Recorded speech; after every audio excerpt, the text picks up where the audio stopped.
বিয়েতে উৎসাহ নেই মানুষের, তাই জন্মহারও নিম্নমুখী। জনগণকে বিয়েমুখী করতে নানা পদক্ষেপ নিচ্ছে চীন সরকার। দেয়া হচ্ছে লোভনীয় অনেক অফারও। এতদিন নিজ জন্মস্থানে বিয়ের বাধ্যবাধকতা থাকলেও এখন চীনের যে কোনো স্থানেই বিবাহ নিবন্ধন করতে পারবেন দেশটির নাগরিকরা। এছাড়া নাইট ক্লাবে দম্পতিদের ফ্রি এন্ট্রি সহ দেয়া হচ্ছে বিভিন্ন সুযোগ সুবিধা। বাংলাদেশের প্রথম ইমিউনিটি বুস্টার সমৃদ্ধ ফ্যান্টাস্টিক হ্যাপি এনার্জি বিস্কিট। একসময় বিশ্বের সবচেয়ে জনবহুল রাষ্ট্রের জনসংখ্যায় এখন নিম্নমুখী।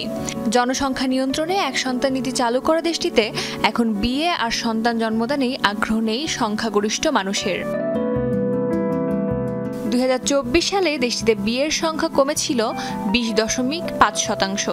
পরিস্থিতি এমন দাঁড়িয়েছে, বিয়ে বিমুখ জনগোষ্ঠীকে উৎসাহিত করতে নানা সুবিধা দিচ্ছে চীনা সরকার।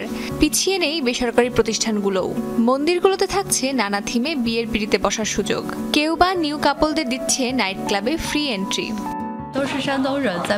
এটি সত্যিই সুবিধাজনক, কারণ এটি আমাদের বিবাহ নিবন্ধনের জন্য প্রয়োজনীয় কাগজপত্র এবং অন্যান্য জিনিসপত্র সংগ্রহের প্রক্রিয়াটিকে সহজ করেছে। একই সাথে বিয়ের আইনগত প্রক্রিয়াও সহজ করেছে চীন। এতদিন শুধু নিজেদের হোম টাউনেই বিয়ের রেজিস্ট্রেশন করতে পারতেন নবদম্পতিরা। এখন যে কোনো জায়গাতেই রেজিস্ট্রেশন করতে পারছেন তারা। এর সুফলও পেতে শুরু করেছে দেশটি। পর্যটন কেন্দ্র থেকে শুরু করে পাতাল ট্রেন, সব জায়গাতেই গড়ে উঠেছে বিবাহ নিবন্ধন অফিস।